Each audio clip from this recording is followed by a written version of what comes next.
What's up, everyone? Welcome to Level 7. It is time for another episode of the Agents of Fandom podcast. I'm your host, TJ Zwarich, and it's time to talk about this delightfully wonderful, nice little show by Star Wars and Lucasfilm called Skeleton Crew, joined as always by my co-host and good friend, Damon Gray. How you doing, Damon? I'm doing great. I love this show. It's just like a big hug. And this episode really sold me on it, which made me really happy. And helping us break it all down, anytime we have a Star Wars show we're reviewing, we got to bring in a member of the Reckless Rebellion. We got Thomas Carter Rochester, TCR, one of our favorite Star Wars experts. Welcome back to the podcast. How you doing this evening, my friend? Hello there. I'm glad to be back. This show was made for children like me. This show has everything I need.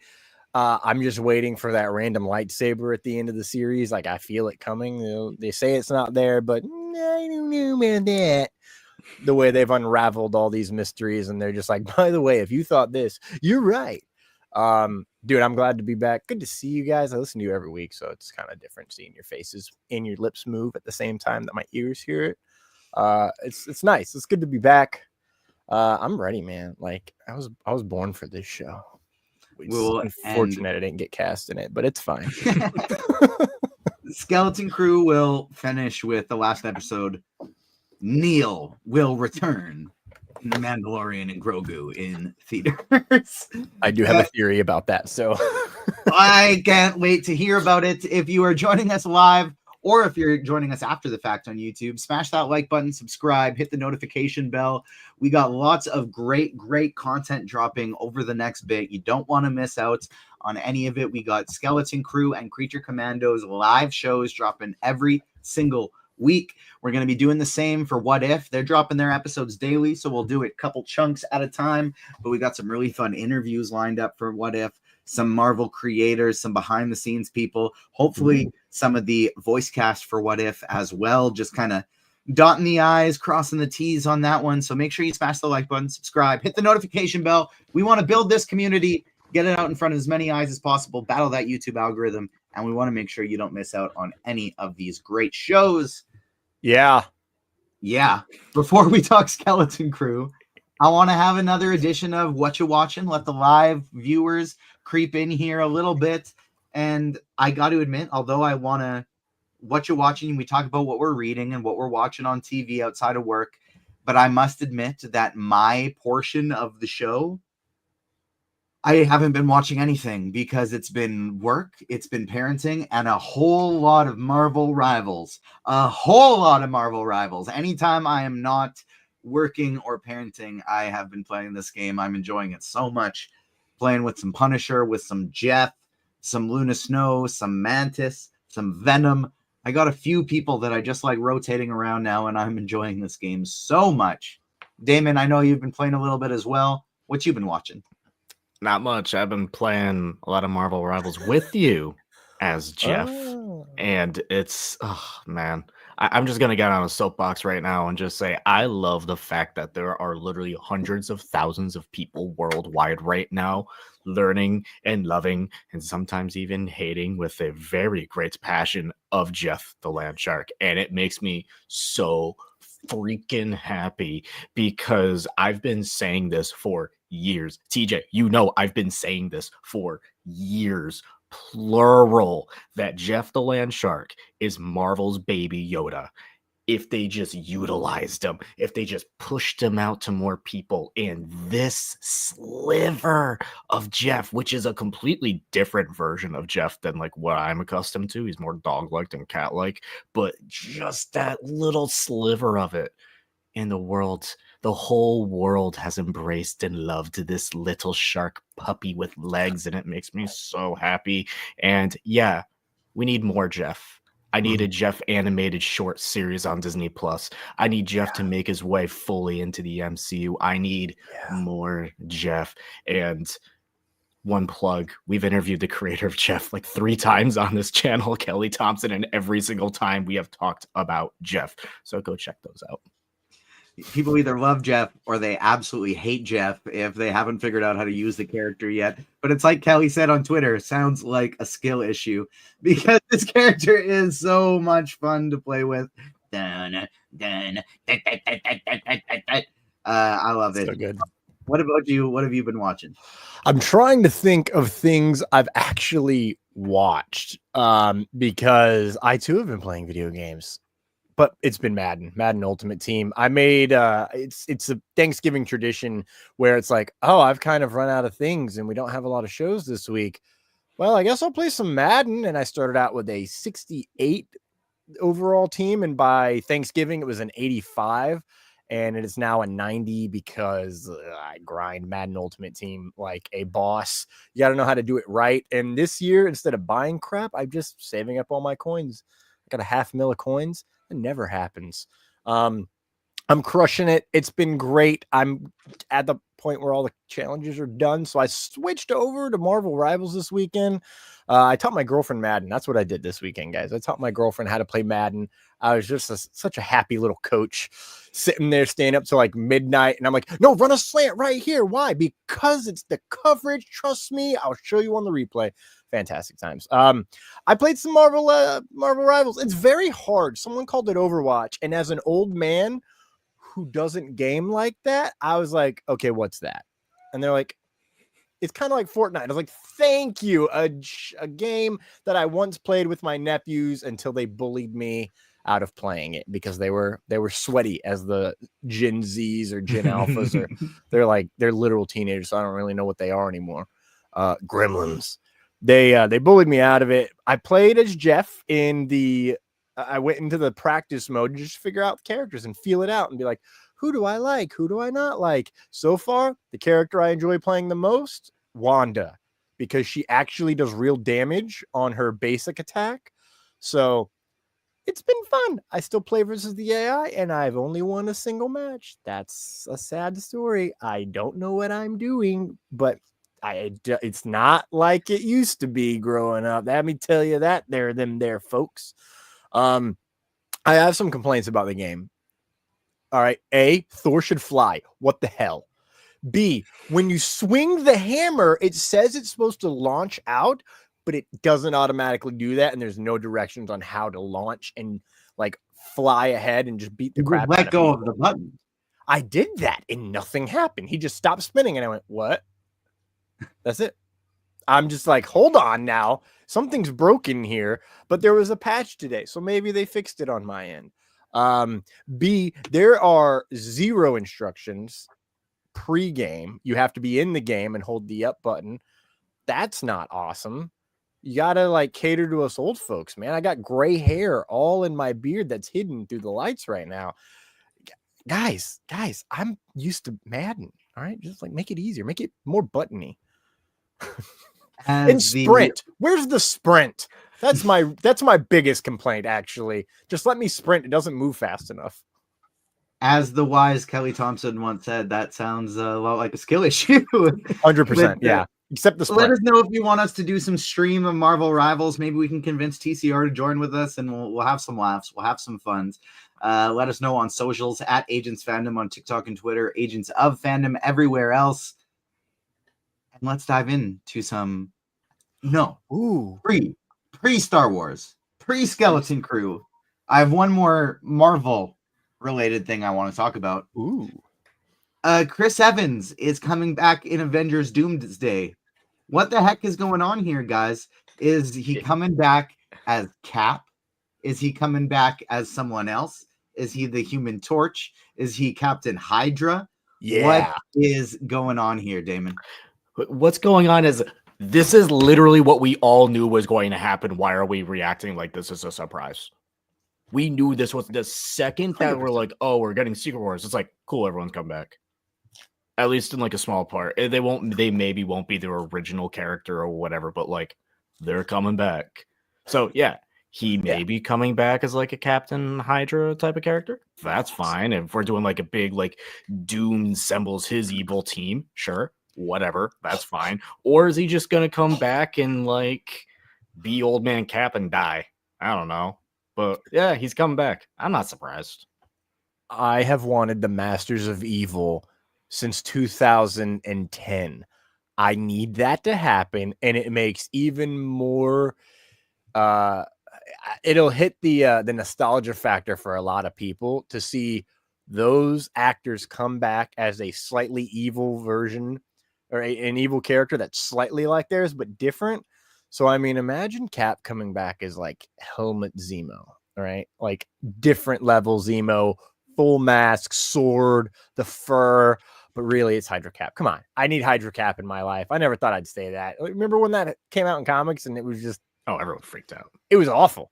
Like until it got to the point where you're like, oh snap, okay, that is even crazier than I thought it could be, and it works. Okay, all right. Should have trusted the team there, guys. We did not trust the team, to be fair. Asterisk. No one did. I'm really excited to see how it happens. I'm with you. I want to see a Masters of Evil scenario led by Dr. Doom, RDJ, of course, getting the band back together, but on the evil side of things to face off against this current Avengers team that we're going to have shaping together. I like it. I think it could be a lot of fun. But now, I've got one thing. You want to segue into Star Wars? No, too late now. I drunk purchase something on Black Friday. Gunji's freaking lightsaber. Drunk Thomas scores again. Let's look at this detail. I was going to do this on the Rebellion, and then I realized that we're not a video podcast. So, like, I have to pivot. Look at that beauty. This is my favorite lightsaber hilt of all time. On the Reckless Rebellion lightsaber hilt ranking, or blind ranking, we ranked this the number 2 behind Kylo's, and that is my only regret, is that we didn't push a little bit further for this. Gunji's lightsaber, man, like $150 on the Disney Store. Merry Christmas to me. Thank you, Drunk Thomas. Heck yeah, I love that. That's so nice. Shout out to Gunji. I love a good lightsaber. I still need to get my lightsaber that I got at Galaxy's Edge back from Garrett. It's just still sitting in his house in California right now. So I got to find a way to get that back. I was worried it wouldn't get let on the plane. And then I just really didn't want to lose it. And so I just left it at his house, figuring I'll get it back at some point. But got to make that. The one airport that deals with those lightsabers on a daily basis. Did I think of that at the time? No, Damon, I didn't. If I did, I would be here with my own cool Galaxy's Edge lightsaber right now. But you're right, TCR. That's a perfect segue over to the Star Wars universe. We haven't got a chance to talk to you about Skeleton Crew as a whole yet. So what is your first thoughts on the first 3 episodes? Oh, yeah, I'm all the way in. Like, this episode really solidified it for me. At the end of episode 2, the first episode's really laid the groundwork for mystery, and as an autist, I love a good mystery. I love puzzles. I love puzzle games. So they were laying out these little seeds, and I was like, Old Republic. What do they mean by Old Republic? How old are we talking about? Like 1,000-year-old Republic, or like 10,000-year-old Knights of the Old Republic, right? We'll figure out. I mean, old America was only like 100 years ago for most people in this nation. So there's that. 1900s. Go, goodness gracious. I remember back in my day, we called it now. I absolutely love Skeleton Crew. It is so joyous. It is very much a Star Wars at Christmas time show.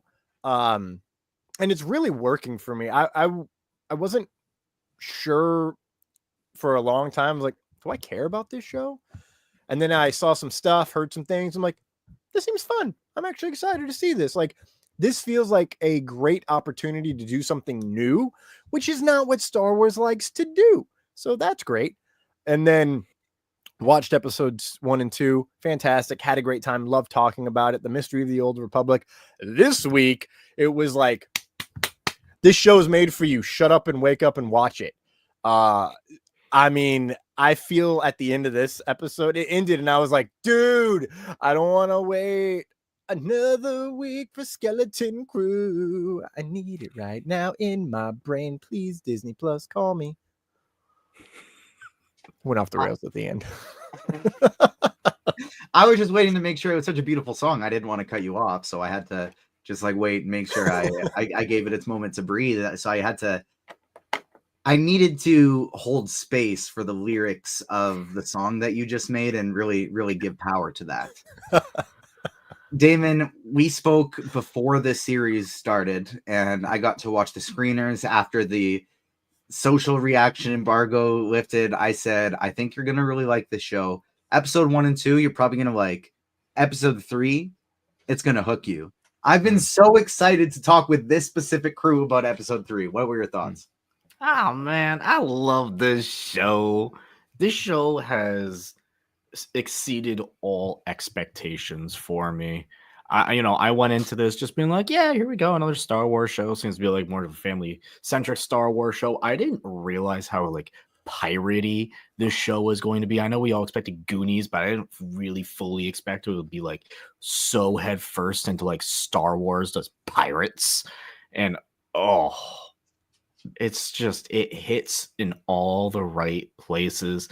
The kids are a delight. The world that they're building within the Star Wars universe is so fun, and it can connect with other piratey things that we've seen in Star Wars through like the Clone Wars and Rebels and stuff. But it's just such a delight. And there's several times in this episode I'm just smiling, a big smile on my face, or I let out at one point a genuine like LOL type laugh.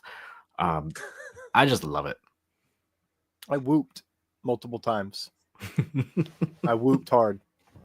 I kind of want to. No, we'll save it. We'll save it. I was going to skip ahead just because there's a question I've been really excited to ask you guys about this episode, but we'll go keep it chronologically, and let's talk about the beginning of this episode where Jod Na Nawood, the most annoying name to say in Star Wars history, in my opinion, Jod Na Nawood. It doesn't roll off the tongue that nice. It's just kind of annoying. He's a little bit of a scoundrel. We know he's a pirate. He goes by many names at this point. We got Crimson Jack. We got Jod. What do we think about this character as a kind of Jack Sparrow, very not straight edge? What's the word that I'm looking for here? Like very toe the line type of protagonist. Oh, okay. Thomas, I'll throw it to you first. What a scoundrel. I mean, he is. By the end of this episode, I was actually kind of liking him, and I was like, I hate that. I hate that so much that I'm enjoying this character the way I am because he's a liar. Cue Hayden Christensen gifs right now. I'm just really happy they slapped us in the face with like he's not a Jedi this early, because from the beginning, Jack Hughes has been standing up on all the pews, on all the soapboxes, yelling, he's not a Jedi, for months now. And he stood by it last week. And today I don't know if he's watched this yet. I mean, he's an old man too. He's going to be so happy that they just went ahead and did it. Like, he's not a Jedi. He's called all these things. He's a scoundrel. He's a pirate. He's someone you cannot trust. Wonderbar. And he's just crushing it. He's Jude Lawing the heck out of this. Is Jude Law ever like a good guy? Because I feel like that'd be really boring. And and I think he should be bad guys more. In fact, I don't know if he's been in a Pirates Caribbean movie. I've only seen like 75% of one. He should be like the lead in those. Like, give us a scoundrel captain of a ship and make him just a swashbuckling two-timing dirtbag. Like, he's fantastic. And I'm really enjoying how he carries what he's doing the way he does. His scene with SM-33, hilarious. I'm wondering if that's where Damon laughed, because like the poke to the chest, I was like, got him. Also, I don't know if we're going to get this, but like, I'm so curious about this. When did the ship crash? That's a question from last week that I don't know if we'll ever get answered, that Jack and I had. When did this ship crash on Attin? What is Attin? But that's something we will get into more later. Damon, What do you think? Can Crimson Jack, can he be trusted? The term I was looking for before that I just thought of was morally ambiguous. That's what I'm kind of getting from this guy. And I don't know. I'm sure he's done some dastardly deeds in the past, but I want to give him the benefit of the doubt that he is going to lead the children to where they need to go at the bare minimum with like a Hondo-esque style of he's doing it for his own benefit, but he's got a little soft spot, and so he's going to try and help the kids out too. I think eventually, this is a family show. It's not going to be fully crazy with its twists and turns in the end. He's probably going to betray them at one point, but then change his mind because he really falls in love with the kids in the end. And that's fine. I'm a sucker for simple stories that just warm my heart. I mean, Thomas already mentioned like the Pirates of the Caribbean aspect of all. I joked last week, and I almost feel more about it this week. I'm like, if you told me this show was I know it's not, but if you told me at one point this was like a failed Pirates of the Caribbean pitch meeting type of idea where it's like, what if Captain Jack Sparrow had to deal with kids? And it's a delight. It's a pure delight. I love it so much. Yeah, I think, again, like, just to go back to your point, I think it'll be pretty straightforward. He'll say it's like, yeah, we're in it for each other, but in reality, he's in it for him. And then he may betray them a little bit too far in the end, but he'll come back because how can you not fall in love with these kids? Because they are just the best. TCR, they like you said, they gave it to us in this episode that he said he's not a Jedi, but at the same time, we don't really know how much of this can be trusted. What do you think is this backstory? Do you think he's Kumail Nanjiani's character from Obi-Wan? He's just using some magnets here to trick the kids. Is he a Jedi Padawan youngling that his master died in Order 66, and so he was found by some pirates? What do you think is this dude's backstory, and how is he force sensitive? I love that question. I also love the fact that Fern, the smartest person on this entire show, called out every way that they can make it look like he's using the Force: repulsor lift, tractor beam, magnets, mirrors, string. Killed me. It just reminded me of Forgetting Sarah Marshall when he's listing off all the fish that start with G. If you know that scene, It's exactly the energy I got. I am starting to question if he is Force sensitive and can at least manipulate the Force to do things for him. I mean, he missed the droid, but you can't sense droids in the Force, so there's that. Whereas KB can, because she's got the servo thing in her head. Do you get I forget? Do you get the same vibe as me that KB is Tech from the Bad Batch reincarnated? Oh my God, Dick, my brother. I'm so glad you're alive, sister. Now, anyways, KB is for Ket Batch, Tech backwards. Anyways, we're gonna move along from that stupid idea. I love that, and I also think that him pulling the thing, yeah, you can do that. Turning off the lights was interesting. I actually have a lot of notes where it's like, Jude Law knows the timing of the prison so well, he can fake being a Jedi like I do with traffic lights. My nephews totally never believed me anyway. It's fine. He says the sayings of the Jedi, but without the fervor of one. And he's always doing things, and it's like, so he could be Force sensitive. He's definitely not a Jedi, at least not anymore. And I just have a quick question, and I don't know. Don't do any research. Was Haley Webb ever announced in the cast for this? I see you going over there to look it up. Because I found something on IMDb, and it says something that is very confusing. It says she was in episode 2 of this series, but it doesn't. I never saw her. I never once saw her, and her name is very interessante. So don't look it up, guys. Don't spoil yourselves. It could just be a farce. It could be a spoiler for the future. But it claims that she's a Jedi. So it's very interesting for that to be the case.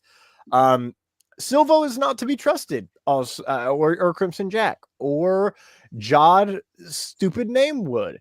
I just hope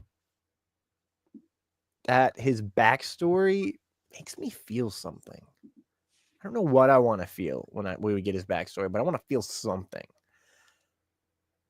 Giving big Yondu vibes from old Crimson Jack. That's what I'm kind of getting here.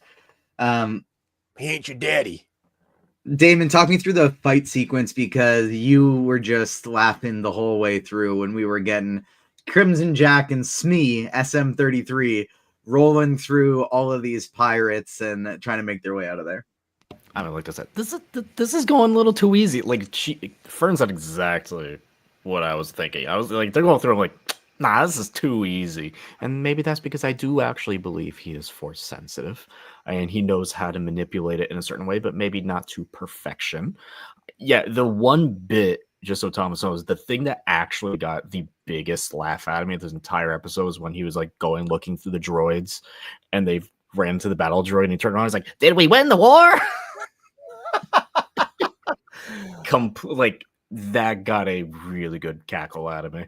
And it's the beautiful little moments like that in Star Wars where you can have a recurring bit, but it's not overdone. So when you see it happen, it lands perfectly. I thought they executed that to perfection. And also seems like, maybe that little bit is a little bit of foreshadowing, because these kids I like how you said that. Not just foreshadowing, but force-shadowing.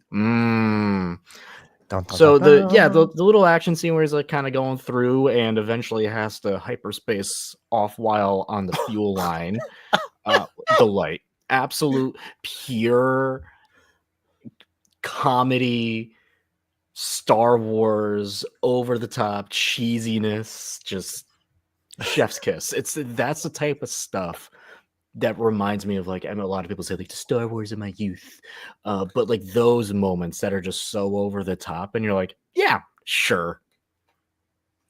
It's so much fun, and they finally get out of there. They get to they like you said, they hyperspace right off the planet, and not exactly how they're supposed to, but it makes for a fun little story.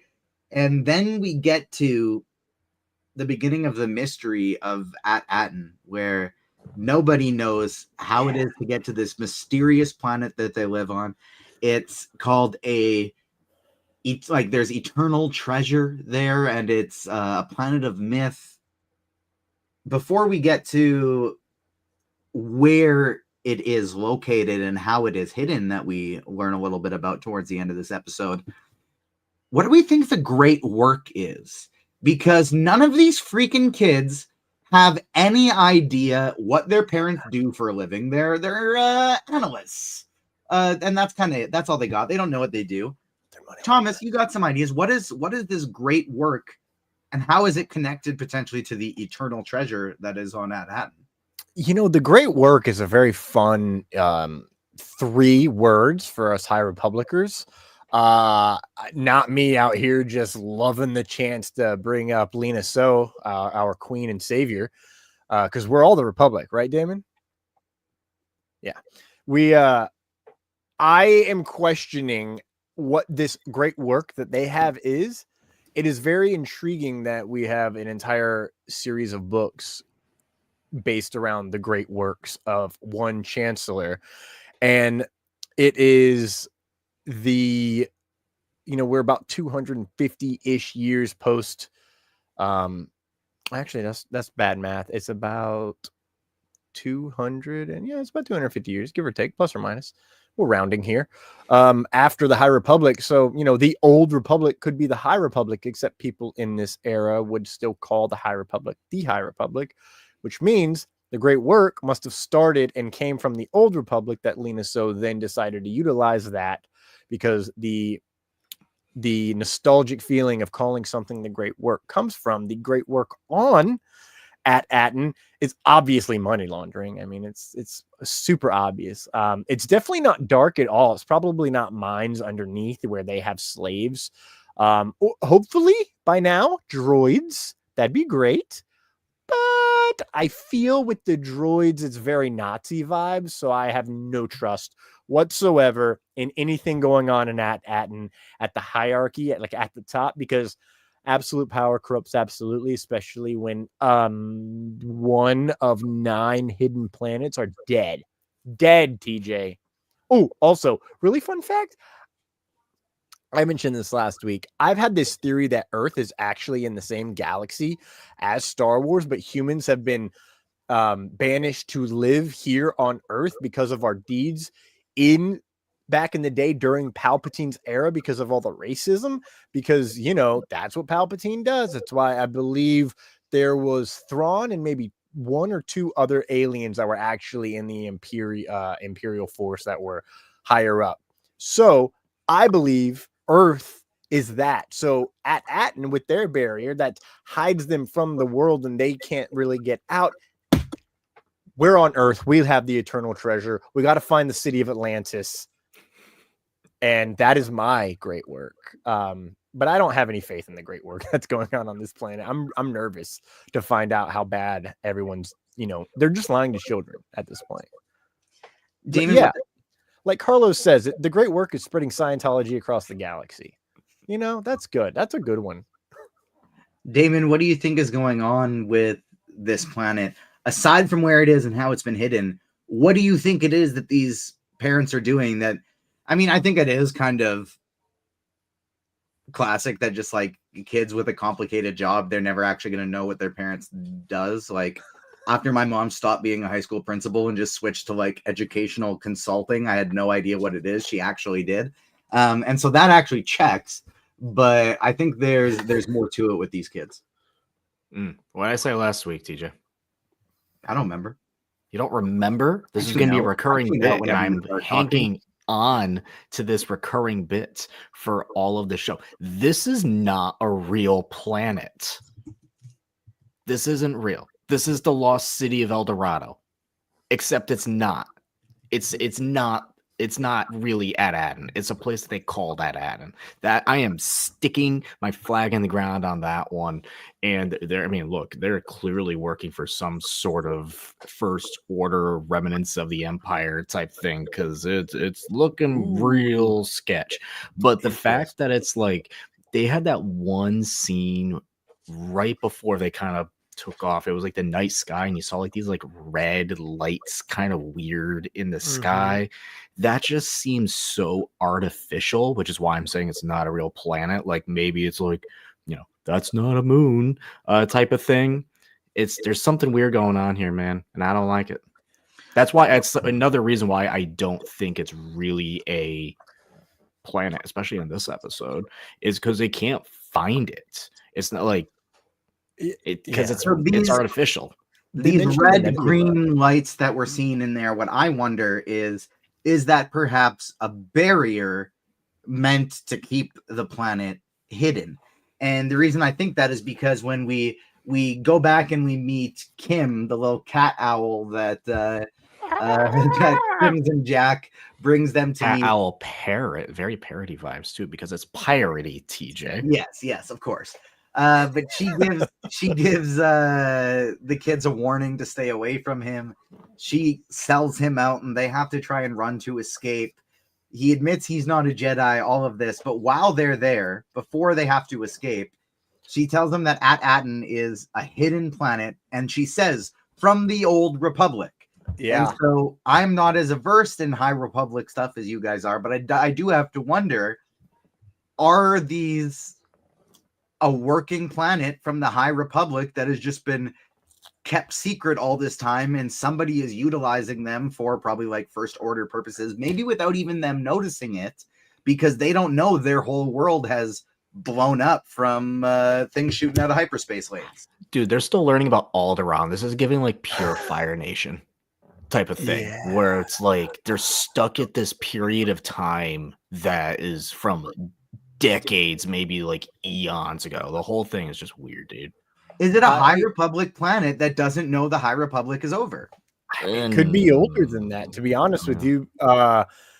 In one of my theories last week before this week, I was like, you know, they say Old Republic credits. They could be talking about Old Republic prior to the rise of the Empire. But really it comes down to, you know, that how they hit it, the green sky with the red dots. They talked about nebula gases in this week's episode with Kim. But my theory last week was maybe this is a part of the occlusion zone technology from phase 3 of the High Republic, where you can't find it. You can't send messages through it. You can't do any of that because it will restrict every single bit of that and hide away. So that was kind of my theory last week. This week, I got nothing. It does not feel High Republic. They've dropped the Old Republic specifically. They're not going to do that and tease it like that, only to be like, haha, we're just talking about the High Republic from 200 years ago because blah, blah, blah, blah, blah. I believe she said it was eons. Like it disappeared eons ago or something along the lines. But what she also says is my favorite sequence of the episode, by the way. I watched it twice. These are the jewels of the Old Republic, planets of wonder kept hidden for their protection. Long ago, all were destroyed except one. And then she goes on to say something along the lines of, now it's just fairy tales believed by pirates, children's stories, yada, yada, yada. And then the sigil on Fern's backpack was the key to finding it.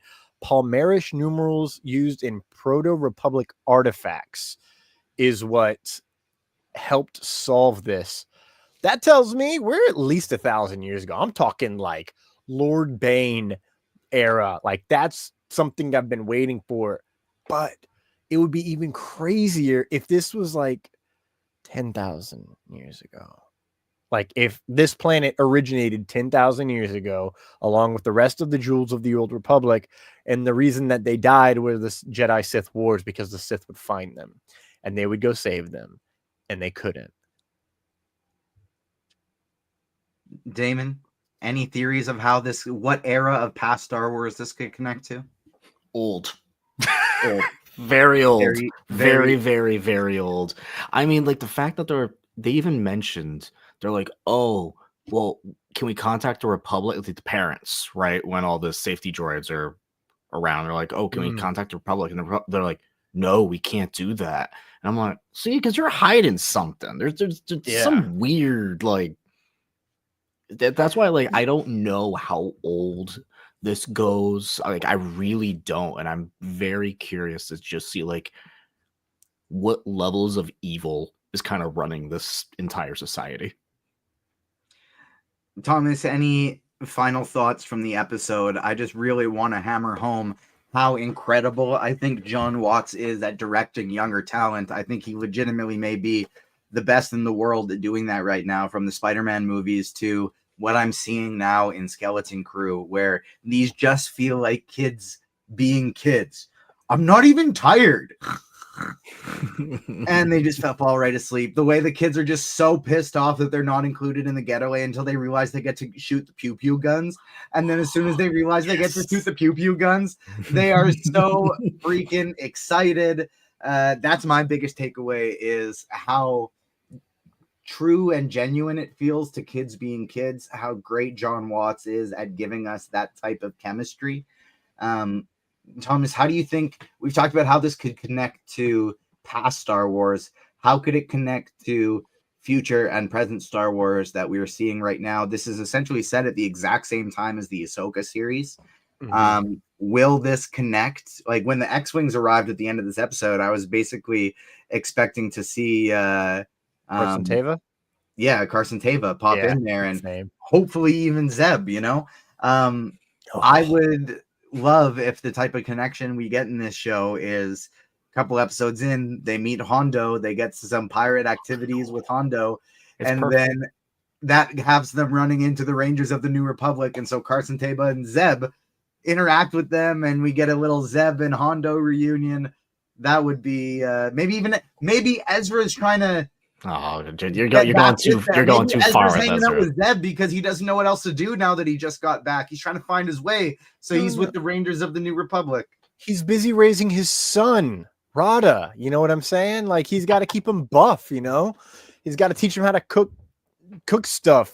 And haven't never seen The Bear, so like I'm guessing. Shout out to Amonis Mondi for playing into the Jabba the Hutt bit, and congratulating Jeremy Allen White on playing his son, Rod of the Hutt, in Star Wars for the Mandalorian and Grogu. It's so good. My theory is that now that these kids have brought Attin to a bunch of pirates, you know how the scuttlebutt happens across the galaxy. Rumors spread, pirates whisper, kids were found from Attin. Here's an old Republic credit that I got in mint condition. And then it's going to trickle its way back to everyone's favorite blue boy, Grand Admiral Mithra Neurodo of the Galactic Empire. And I, for one, think he's going to recognize we must go to Attin. I can listen, if somebody can find it without needing all that stuff, it's Thrawn. He's just going to follow a couple of star trails, spit into a cup, swirl it around. He does have witches, so I'm not going to use them. It's less fun. He's an autist. He'll find it. He loves a puzzle. I'm basically Thrawn, but with long hair, short and white as hell. And with empathy. Well, he has empathy. No, he doesn't. He understands when a human would be empathetic, but he is not empathetic himself. No, he's not. He does, in fact, have some morals, though. So he's not a complete sociopath. No, I think that it's going to lead, the revelation of Attin will just be a huge part of Thrawn's plan. And Attin sounds like an incredible place to be doing. I don't know, like a big crossover event. You know what I'm saying? We gotta protect this because everybody needs money. And if I'm not mistaken, the New Republic is like financially a little they're not that super fluid right now. If I remember this era, as they've mentioned it from recession. Times. They're going through a war, a post-time war depression. Yeah, it happens. You know, we've been there, done that. You know what I'm saying? I mean, not in my lifetime. We've been in war the whole time, but it's fine. I definitely think that that's where we could end up with the crossover, depending on when that time frame goes out. They're talking about season 2 of this, so it would be interesting to see if we get a season 2 before Heir to the Empire. And maybe there'll be some mentions in Mandalorian and Grogu. Like a great little tie-in is, oh, apparently the pirates are talking about Attin again. And it's like, sweet. Let's do it. Let's go. Let me work on my Attin. That's a legend. Damon, any final thoughts from Skeleton Crew episode 3 or what we could be getting here in the next couple episodes? I think when it comes to tying it in with anything in the larger Star Wars universe, I think we actually just simply have to remember, you know how every Star Wars title sequence kind of has that do with all like the droid heads and it goes by, but it makes the same. This is a different music. It's kind of its own thing. It's telling its own story. I don't think tying anything with Ahsoka, with Thrawn, with Ezra, I don't think it's tying in with any of that. I think this is just telling its own story. If anything, if there are any larger Star Wars cameos, yes.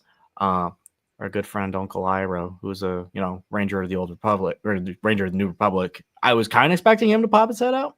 That didn't happen.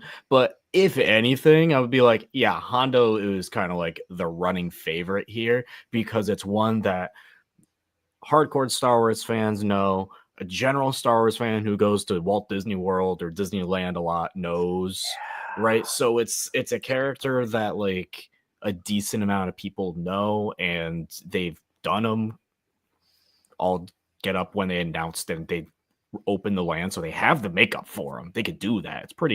It's there. So I think if anything, I don't think it's tying in anything grander picture Thrawn rise. I think it is just very simple, straightforward story about a group of kids who get taken in by this scoundrel pirate who's gonna have a change of heart by the end of the series and be like, all right, I like these kids in the end. whatever it is, we're going to be covering it each week, Tuesday night live, right after the episode drops. If you're watching us on YouTube, smash that like button, subscribe, hit the notification bell. Help us battle that YouTube algorithm to get noticed. We want to grow this community, get to as many eyes as we possibly can. So make sure you're smashing that like button and subscribe. Hit the notification bell because we got great stuff coming. We're going to be having some Marvel interviews dropping within the next week. We're going to be having some live guests for Marvel's What If, hopefully on the voice cast side of things as well. So stay tuned. Shout out to those in the YouTube chat. I see my guy Marie Donyeezy from my other job, the Roto Grinders chat, came in to say hello. What's up, Flo? Nice to see you. Thanks for tuning in, everyone. Like I said, smash the like button, subscribe, because we got lots of great stuff coming. And on that note, we will see you next week. On behalf of myself, Damon, TCR, thanks for tuning in, everyone. Peace out.